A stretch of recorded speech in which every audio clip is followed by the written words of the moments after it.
everyone, I'm Anne-Marie from brambleberry.com. Thanks so much for joining me today. Today I'm going to show you how to make this rose body lotion. It's part of our brand new Enchanted Garden collection from Brambleberry using fairy tale rose. You'll notice the setup is a little bit different today. That's because my crew is working all virtually. We're still in Washington, stay home, stay safe, COVID spread reduction order. And so you'll really appreciate the magic they do once you're done with this video. That said, this project is so exquisite for the skin because of the ingredients we use that you won't want to miss it. This recipe is extraordinary because it's really thick. It is just a beautiful, luscious consistency. It uses squalane, avocado butter, cocoa butter. Because of the lightweight oils it uses though, it really absorbs into the skin easily and quickly. So you're not going to be left with that weird kind of, oh, I can't touch anything for a while feeling, even though it's a really thick, luxurious lotion. This also has a touch of rose extract, which some claim is an anti-inflammatory. It's a very thick lotion, as I mentioned, so be sure to be putting it in jars because it will not go through a pump. We are making a product that does have water in it. Anything that has water in it is prone to growing mold or bacteria. And so there's a couple really important safety tips whenever you're making lotion. One, make sure you're following good manufacturing practices. This means disinfecting all of your products in a 5% bleach water solution, which is just what they do in restaurants. So it's literally a 5% bleach water solution, dunk everything, and then let it dry before using it. This makes sure that the product that you are mixing in, stirring with, is already disinfected and doesn't have any sort of beasties or bacteria on it. Another good manufacturing practice is, of course, wearing a hairnet and gloves when you're making your product. And make sure you're disinfecting your entire table as well. And of course, in the case of the hairnet, that's a do as I say, not as I do, because I want to look cute for you guys, so I am not wearing a hairnet. But this is also not going to be sold for commercial use either. So keep that in mind when you're making this product to give or sell. Good manufacturing practices are a must. Because this is a water-based product, another safety consideration is a preservative. Because this product must not grow mold or bacteria, we use a synthetic preservative system. In this case, I'm using optifine. Now, optifine is a formaldehyde donor-free, paraben-free product. It has a wonderful use ability in the sense that you can add it anytime this lotion is below 176 or below. I like to add it at the very end of the lotion making process to ensure that there's no possibility the heat can degrade its efficacy. This is our emulsifier, and this particular emulsifier is a brand name emulsifier that really helps to bind our oils and waters together. You can use any emulsifying wax NF, but what you're going to find is that it's not going to feel quite as silky on the skin and probably won't absorb into your skin nearly as well. This is avocado butter, and avocado butter is fantastic for skin conditioning. Since obviously it's a butter, this is one of the things that really stays on your skin when this lotion starts to kind of absorb in and evaporate off. So it's really important in this recipe for the consistency. It helps with the stability as well as the moisturization properties. The real star of the show, though, is, well, first of all, this rose extract that's in a fractionated coconut oil. And it is really great in lotions. I think you're going to love it. And also, of course, the fairy tale rose fragrance from Brambleberry. And of course, yes, this smells like a rose, but you also have some geranium notes in it. There's also some really interesting notes of plum in it. It's a unique rose that stands alone, and it's different than all the other roses Brambleberry carries.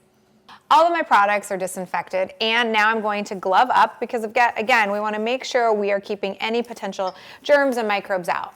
Another essential thing that you want when you are making lotions is your scale. And a digital scale is really great.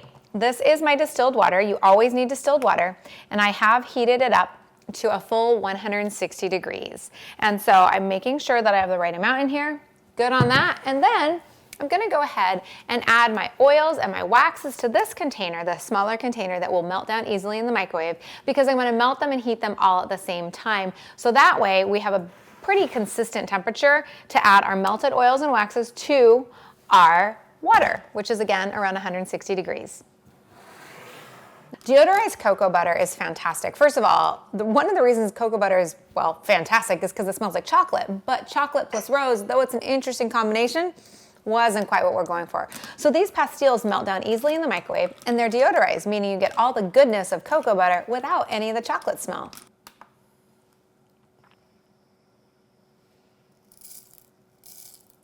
I love working with the emulsifying wax because it comes in these little beads that are so easy to measure.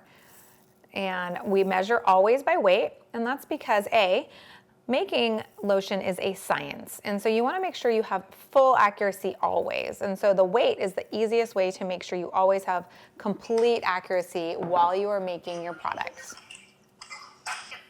So everything for here is going to go into the microwave to melt it all down. And so I'm adding my liquid and my semi-solid and my waxes all in the same container.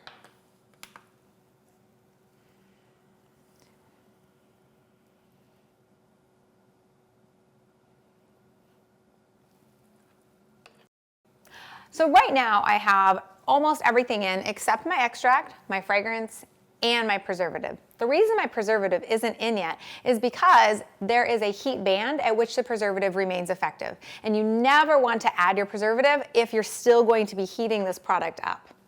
So now that our oils and our waxes are melted and our water's at the right degrees temperature, they're both about 160, it's time to watch the magic happen. This is where the emulsification happens, and this is where the emulsifying wax really does its job because it literally emulsifies, mixes our waters and our oils together. Isn't that the coolest? It is so cool. So now we use a stick blender to get everything really mixed in.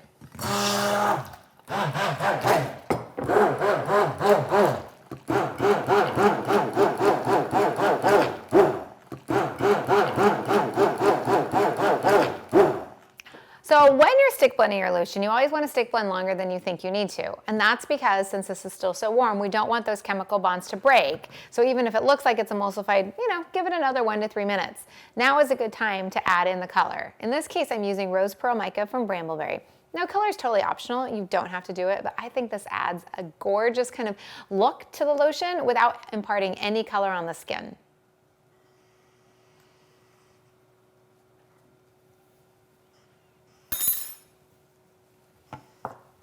Just like with the soap making process, you want to trap all of that mica underneath your stick blender. So when you turn the stick blender on, the color doesn't go poof out at you.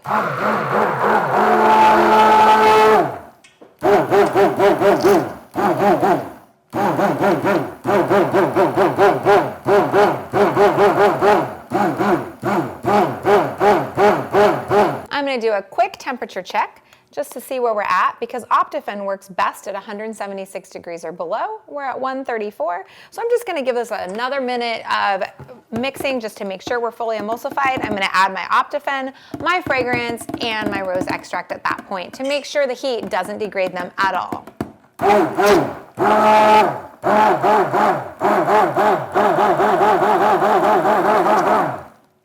So in this case, I am looking at very small amounts, so that's why I'm so thankful for a digital scale. This is my rose extract, and as I mentioned before, it's in a fractionated coconut oil, so it is oil soluble. And I'm gonna use just about 0.4 ounces, or about 1%. And then I'm going to do my Fairy Tale Rose fragrance as well. Smells so good. And I'm also going to do just about 0.4 ounces or 1% of that. And if you were going to use this for face, you could do a little bit less if you wanted to make it just a little bit lighter. But this is a beautiful smell. And finally, it's optifine time. And so with the optifine, it's again another 0.4 ounces. I'm going to tear this scale because the preservative is arguably, well, not even arguably, it's definitely the most important ingredient. So I want to make sure I measure this perfectly. So 0.4 ounces. And my preservative system is what's going to keep my lotions safe under normal conditions without any germs and bacteria forming or mold forming in my lotion. So now that those are all in, I'm going to pull this off the scale and stick blend again just to make sure everything is fully incorporated in before pouring into my containers.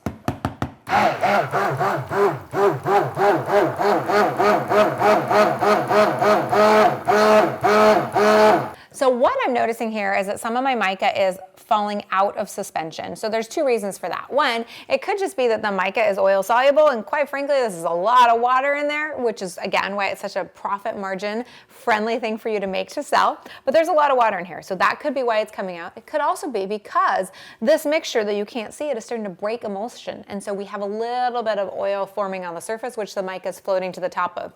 Either way, it's a clue to us that we need to blend longer.